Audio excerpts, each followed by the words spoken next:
almost everyone in some aspect of their lives wants to be a contributor, not just a recipient.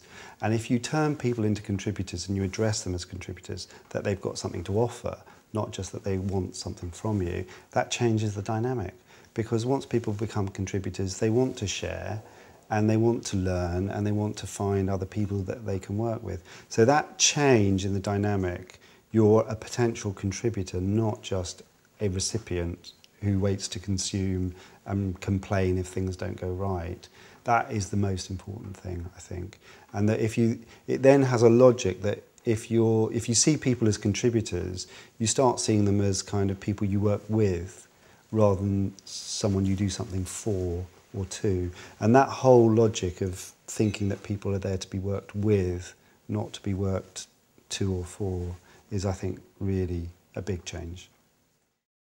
Science, I think, is the most interesting leading indicator of what's possible. If you look at what young scientists in their 20s and 30s are now doing and how they work work with multiple sources of data in multiple places. They work in social networks and teams globally. They put their research up daily in electronic lab notebooks. They publish in open source journals.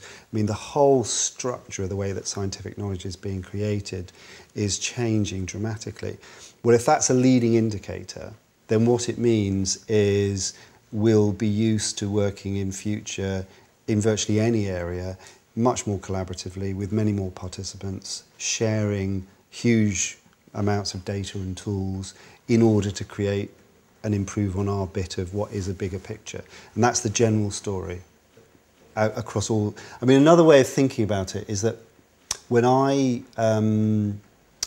started work a long time ago, I started work for the Financial Times.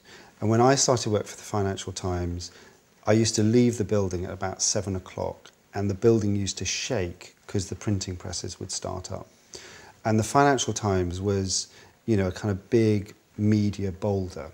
And most media businesses then were like boulders. They were huge, and they needed to be huge to have the economies of scale and the equipment and all the rest of it.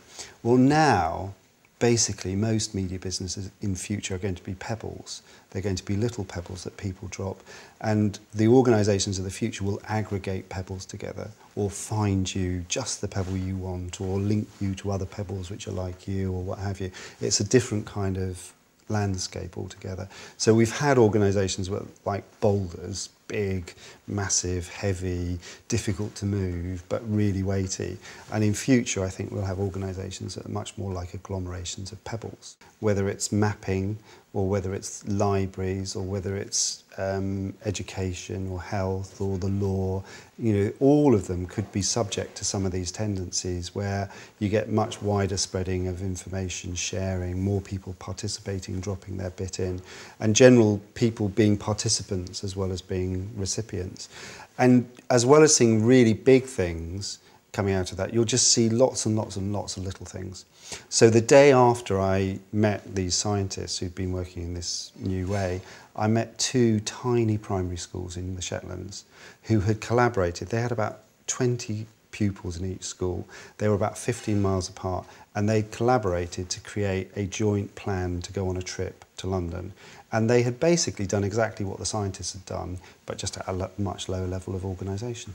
So you just see lots and lots of that. And I think that sort of small stuff will be the feedstock of what could become much bigger attempts at organisation. And even if it doesn't become big, it's just still going to be really vital, because those 20 kids will naturally think, and we're already naturally thinking, I'll go laterally rather than up for the answer. I'll look to my peers and my friends to find out what we could do and use these tools, rather than thinking the answer is up there somewhere, I'll ask someone in authority.